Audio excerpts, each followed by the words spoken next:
echoes of a ruined past. You say you seek the plains of silence, but do you not wander them right now? The remains of your life, a perpetual flight, an escape from all that is human, until one day the plains of silence end and you begin. You've purpose in this life, my friend, although you fear to dream it. But pain will come, much more pain, before this purpose to you is made manifest. You know nothing of me. Look behind you, at dune after dune of drifting, half-forgotten terrors. You flee them always, these past phantoms, and the madness that crawls inside. You've come to Griffith for a reason, deep inside.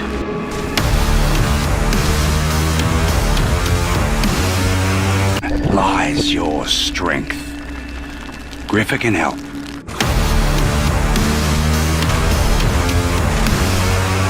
Help you venture down to where you daren't go yourself.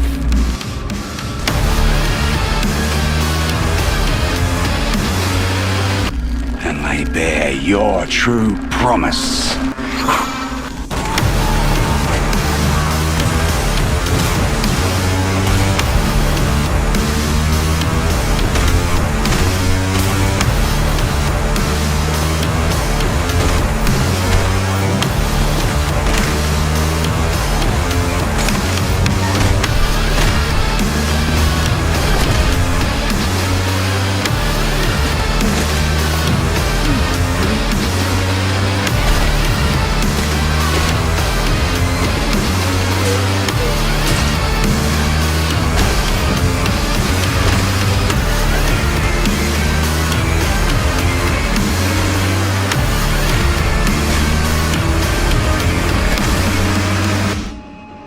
September 1st, 2015, we gamers had the pleasure of two games releasing on the same day.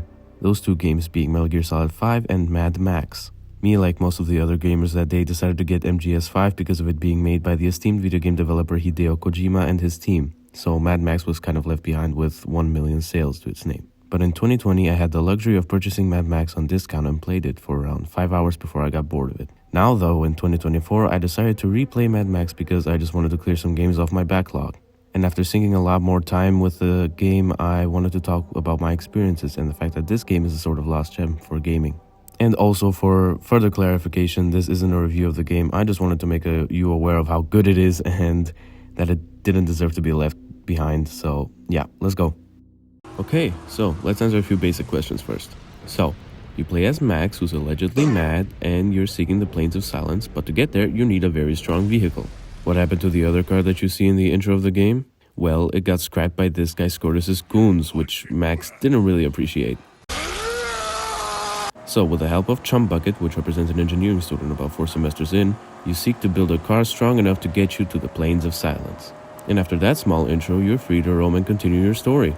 Now let's talk about the game in general. The game was made by Avalanche Studios, which are the creators of Just Cause, so this is definitely something new from them. And I'm definitely happy to say that they nailed it. The game is ridiculously fun, and if I was to categorize it, it would be like a Ubisoft game. So an open world game with campsites that you take care of, and smaller activities sprinkled throughout the map, and towers that you reach to kind of open up the map and see more of what you have to do. Pretty basic stuff, but still done very well. That helps the player keep being focused on the progression of the game.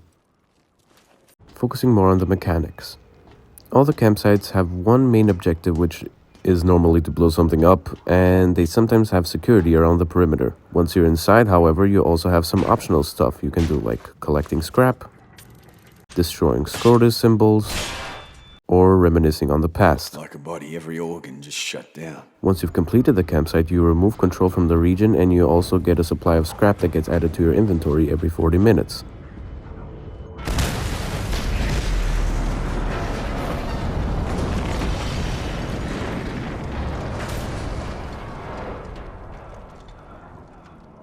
The game works on two currencies, scrap that you use to upgrade your magnum opus and max, and the other currency being Griffa tokens for upgrading stats, like health and fuel consumption. The progression of your magnum opus is tied with the faction control on each region, so the more stuff you liberate on each region of the map, the more you can upgrade your car, and Max's upgrades are tied with his legend. So the more cool stuff and challenges you do, the more upgrades are given to Max. Now, enough talking about the mechanics, and let's focus a bit on the world. Me personally, I've never been a big fan of this post-apocalyptic sandy rocky world, but Mad Max does it in a very tasteful way. All the characters have kind of fallen into madness and chaos reigns everywhere you go. It suits the game nicely. The game utilizes its very narrow color scheme beautifully. I mean, I'm surprised with everything they could do artistically speaking. Every zone has its own feeling and ways to traverse it, and the fact that Gastown is always visible in every part of the map is a very neat concept. This world has definitely been made with passion and care from the developers, and in my eyes that is something to be commended and celebrated in our industry. So the progression and the world go together hand in hand, but something exceeds both of these things.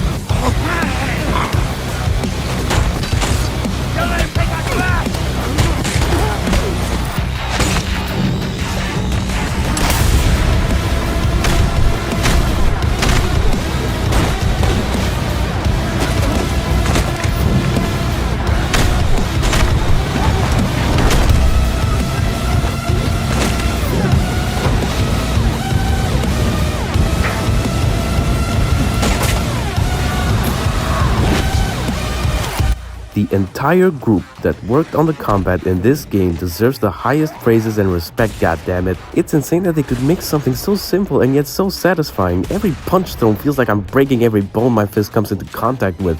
Every slam feels heavy and the finishers are brutal. I mean, it's definitely inspired by Arkham Combat, and it's not as deep as Arkham Combat, but still a blast to play and watch. I mean, I don't even have to speak for it, just look at it. The combat is excellent and it's the highlight of the game for me.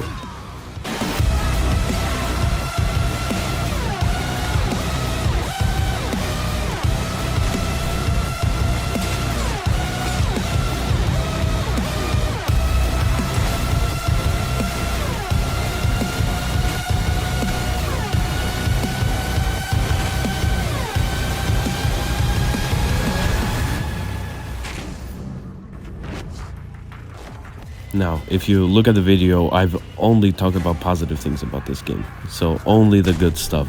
So there's definitely some bad as well, of course. Maybe I should talk about some glitches or maybe some bad experiences that I've had playing the game. The fact that the servers are down or something like that, or anything bad, you know? Like, maybe there isn't only positive stuff to talk about this game.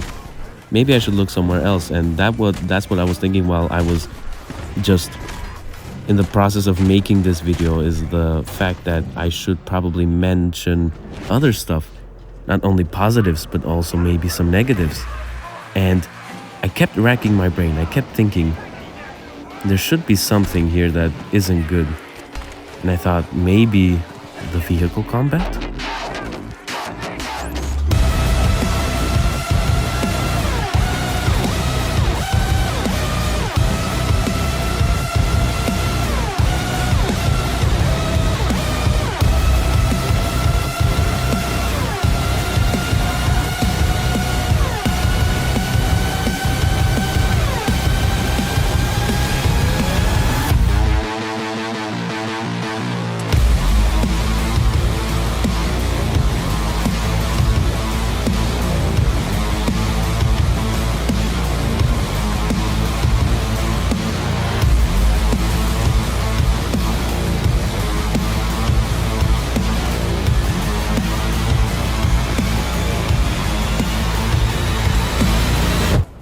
They also had to make the vehicle combat cool as fuck as well. The visuals and the sound work together so well, it's unbelievable. The weapons that you have in your disposal while you're driving are just add more to the fun and the bombastic nature of everything. There are literally no words for me left to say. I mean, enjoy the gameplay, and at the very least, I hope you have an appreciative view of the game, and at the best, I hope you consider buying this game because, in my opinion, it definitely deserves one. So yeah, that was kind of the video. Main reason why I wanted to make this video was just to kind of challenge myself. I saw how well the first video with like real editing, how well it did, which I'm unbelievably grateful for having the possibility of actually seeing. I have a video on my YouTube channel with 700 views. I mean, that's just crazy in my opinion. I never thought I would be able to achieve something like that because I've never really tried that hard. This is actually a video where I listened to some Doom soundtrack and while I was playing the game, and I just felt a combination there which I wanted to show you guys. So I think I kind of did that pretty well. I'm pretty happy with this video. It's definitely my best one, and if you've watched right now, thank you a lot. I mean, it's amazing that someone would sit through my 12-minute long YouTube video. So yeah, thanks a lot. And hey, you want to see something cool? If you're watching this in full screen, get out of full screen right now. Okay, scroll up so you know you can see my channel and everything. Okay, you're there? Okay, good. Make sure to like this video. Make sure to subscribe. Did they light up? Did they? If they did, write me in the comments so I don't look like a dumbass or something like this. But yeah, that was the end of the video. Thank you guys all so much for watching, and have a good one.